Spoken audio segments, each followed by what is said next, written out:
Alors, j'ai une bonne et j'ai une mauvaise nouvelle.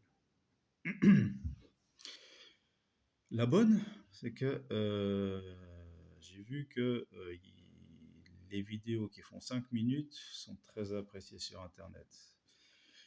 La mauvaise, c'est qu'elle fait suite à des vidéos qui font beaucoup plus que 5 minutes. Donc, je vais essayer que ça ne s'imbrique pas trop. Sinon, vous devez vous payer les 30 ou je sais pas 40 minutes de vidéos euh,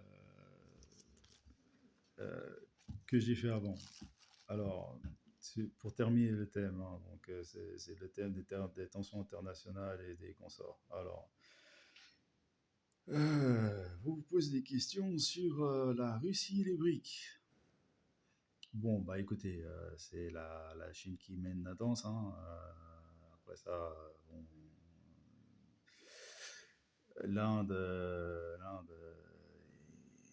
ils sont peut-être ennemis, mais bon, ils peuvent pas vraiment se passer des Chinois, et puis ils sont un peu complémentaires aussi, parce que il y a beaucoup de Chinois, hein, beaucoup de Chinois, 100 millions de petits Chinois, mais la Chine ne peut pas tout faire non plus, hein, donc bon, tout ce qui est à côté, services après-vente et compagnie, on faut que ça aux Indiens, quoi. Après ça, les USA et la Chine. Alors là, bon, que vous dire? Euh, les USA, vous le voyez bien, hein, bon, bah, c'est une démocratie, hein, donc les gens qui sont au pouvoir sont des corrompus.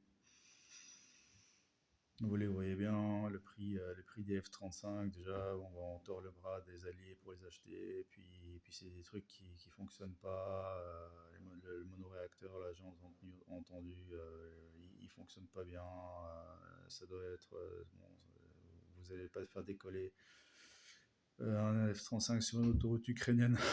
Croyez-moi, votre F-35, il va exploser avant d'avoir réussi à voler. Et puis, comme on le voit, ici en Europe, euh, on arrive à transformer des usines à voitures à des usines à faire du matériel militaire. Donc, si la Chine veut, en toute bonne logique, elle peut transformer ses usines à jouets en fabrique de drones, hein. Bon, ça, le mec, il a le potentiel militaire chinois, c'est exponentiel. Après ça, il y a un truc quand même que j'ai oublié de mentionner, c'est l'OTAN. Alors, l'OTAN, c'est fait pour éviter les guerres. Je m'explique. L'OTAN, c'est une organisation qui est axée sur l'arme atomique. En gros, euh, le premier qui tire, il tire et riposte en second automatique. Et ça, c'est pas. Voilà, on a fait l'OTAN, on a mis des chars là, au cas où l'Union soviétique déciderait de passer le mur de fer et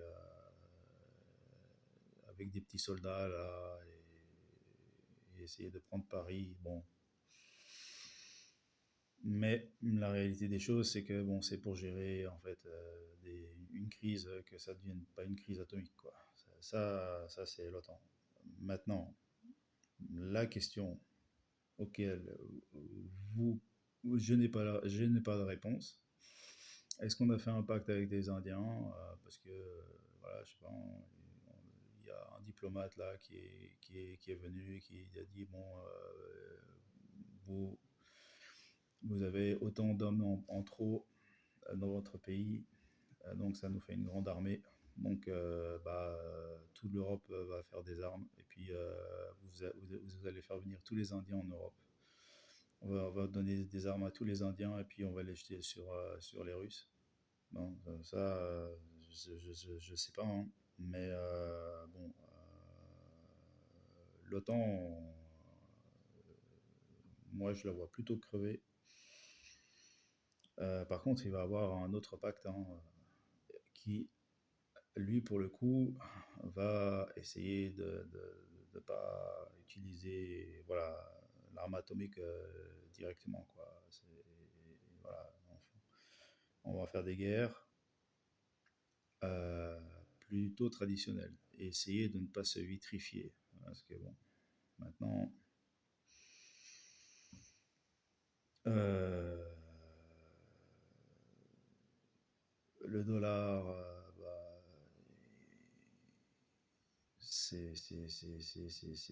ça devient plus la monnaie mondiale, hein. Les gens veulent plus trop de dollars, hein. C'est-à-dire que j'ai vérifié sur une.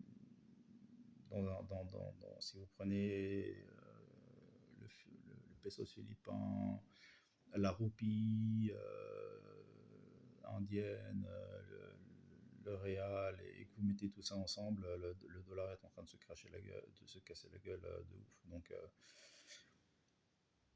faire des contrats en dollars maintenant, c'est un peu plus compliqué que ça. Euh, L'euro, on n'en parle même pas, hein. C'est passé en dessous de tout. Donc bon,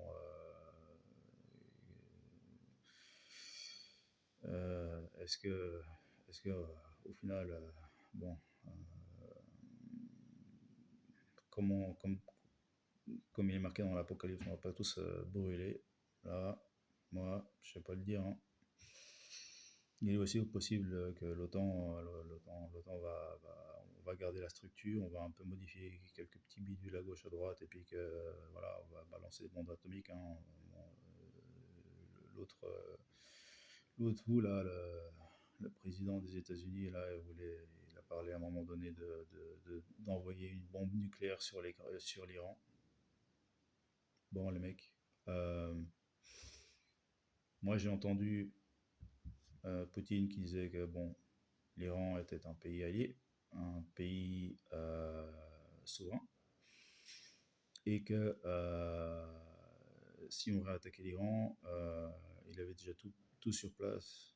Enfin, en fait, il a déjà installé des missiles nucléaires pour répondre à une frappe sur l'Iran. Donc je comprends pas trop, enfin je sais pas, hein. Bon, moi je parle le russe, donc j'écoute ce que dit Poutine, hein. C'est pas un mec con, croyez-moi, hein. Quand il y a un forum, surtout économique, ce mec n'est pas dans l'économie, hein. Ce mec il est il a fait juriste de mémoire. Mais il a compris que l'économie, bah, c'est ce qui fait tourner le pays. Donc, dans ses forums économiques, lui, il passe 5 heures le mec, hein, à faire, à expliquer la stratégie, à répondre aux questions. Bon, pour un mec qui a une jambe de bois, qui a un cancer en phase terminale, ou 10 cancers en phase terminaux, eh ben, quand même chapeau, hein. Donc, bon, moi je l'écoute. Et je me rappelle bien qu'il avait déclaré que bon, l'Iran, lui, il avait déjà placé sa bombe atomique là-bas. Enfin, il était prêt à une frappe en second, au cas où on attaquerait ce pays. Donc, bon, maintenant, c'est pas lui, c'est pas l'Iran qui va poser sur le bouton, c'est plutôt la Russie. Mais bon, de facto, ils ont déjà la bombe atomique. Donc, je comprends pas trop les Américains, enfin ce que Trump a voulu essayer de faire. Enfin bon, bref, j'ai l'impression que c'est le concours du plus gros mensonge là pour le moment, pour faire passer les marchés au zénith là. Bon, à voir. Je crois que bah, j'en ai terminé pour la partie francophone en tout cas, hein. Bon, de vos questions. Que me dit ChatGPT? Voilà, la thématique est normalement terminée. On va pouvoir passer à autre chose. Allez, à bientôt. Ah bah, ça fait pas 5 minutes, ça fait 10 minutes.